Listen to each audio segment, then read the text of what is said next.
News 19 और आज का मतदाता टीवी में मैम रितु चौधरी जी आपका स्वागत है। मैम आप फिजियोथेरेपिस्ट हैं जी सर। और 2-3 मेरे बड़े सवाल हैं कि जो 21वीं सदी में बहुत तकनीकी रूप से हम लोग आगे बढ़ गए, लेकिन बीच में जब कोरोना आया तो बहुत सारी दिक्कतों का सामना करना पड़ा।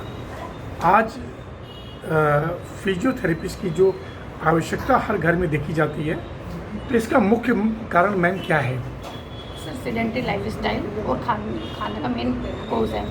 हम लोग ना बाहर का जंक फूड इतना ज़्यादा खा रहे हैं कि घर का खाना काफ़ी हद तक बंद कर दिया है। लोगों के पास टाइम ही नहीं है खुद पकाना और खाना। सुबह का खाना शाम को खा रहे हैं, शाम का खाना सुबह में खा रहे हैं। ना उसमें विटामिन डी है, ना ही हम दूध। मोस्टली 30% लोग दूध पी रहे होंगे सर इस टाइम पे। सब लोगों ने दूध टोटली बंद कर दिया, चाय और कॉफ़ी पे जिंदा है। तो एक ये वजह है। इसके अलावा क्या आपको लगता है कि जैसे जो वातावरण है, प्रदूषण ज़्यादा हो गया, मानवीय सोच, मोबाइल का उपयोग करना, ये सब सिम्टम भी उसमें होते हैं? मोबाइल के उससे भी काफ़ी हद तक प्रॉब्लम्स हुई हैं, जैसे कि सर्वाइकल्स हो गया है, माइग्रेन हो गया है, और ये सब जो मोस्टली सर्वाइकोजेनिक हेडेक है, ये हमारे मोबाइल से ज़्यादा बढ़ गए हैं। रितु जी, दो बड़ा सवाल ये था कि बहुत लोग इस बात को समझ नहीं पाते कि इस पद्धति के द्वारा हम ठीक हो सकते हैं। उनको बहुत वक्त लगता है इसको समझने में। तो मैम तकरीबन कितने वर्षों से आपका एक्सपीरियंस है इस क्षेत्र में?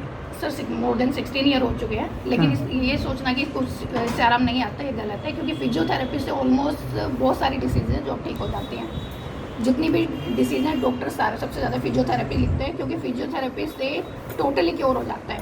ओके, जैसे मैम अगर बिल्कुल संक्षेप में पूछा जाए, कौन कौन सी बीमारी जड़ से ख़त्म हो सकते हैं या फिर वो बढ़ने से रुक जाते हैं इस पद्धति के द्वारा? सर हमारे यहाँ सबसे ज़्यादा patient cervical, back pain, frozen shoulder, paralysis.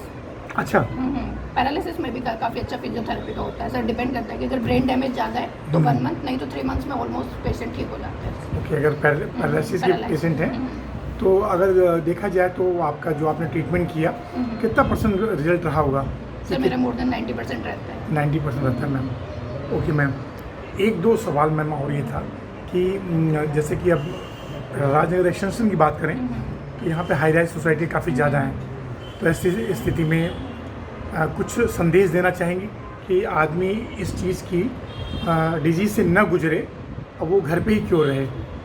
Sir सबसे पहले तो मैं ये सबको एडवाइस करूँगी, जिम ना जाके लोग खुले में एक्सरसाइजेस करें। विटामिन डी ले ज़्यादा से ज़्यादा, क्योंकि हम लोग जितने भी हाई राइज बिल्डिंग में रह रहे हैं सबका विटामिन डी, B12 और कैल्शियम कम है।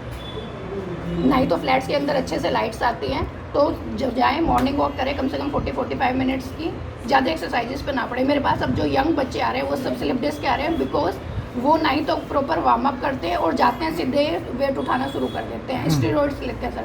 अभी मेरे पास एक यंग लड़का आया था जिसने हाई स्टेरॉइड लेने से उसके हार्मोन्स डिस्टर्ब हो गए थे और उन्हें सर्जरी तक करानी पड़ी। तो इस जिम विम के चक्कर में ना आके प्रॉपर अपनी वार्म अप रखें और एक्सरसाइजेस करें, वो ज़्यादा बेहतर है। अगर बाय द वे इसके शिकार हो जाते हैं तो 100% क्योरेबल है थेरेपी के द्वारा? सर अगर ये इस तरह से जो मैं बता रही थी, जो डिसीज़ बच्चों में हो रही है ना, विटामिन डी, कैल्शियम और ये सब, उसमें दोनों कराने पड़ते हैं। आपको मेडिकल ट्रीटमेंट मेडिसिन से भी लेना पड़ेगा और फिजियोथेरेपी भी।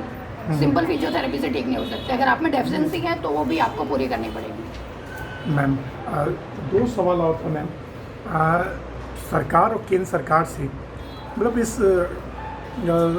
पद्धति को, यानी इस चिकित्सीय पद्धति को ज़्यादा लोगों तक पहुंचाया जाए और सरकार इसके लिए कोई बहुत बड़ा एक तरह से अवेयरनेस करे, जागरूकता मिशन चलाए।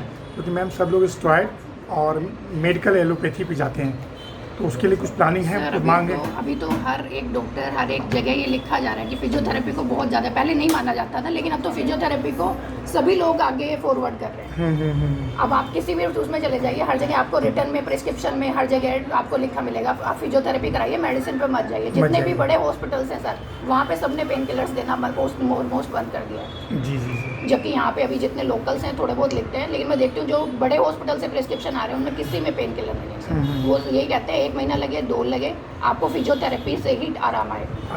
हाँ। मैम बहुत बहुत आपका धन्यवाद। हम लोग फिर इस पे किसी एक बिंदु पे हम लोग बात करेंगे।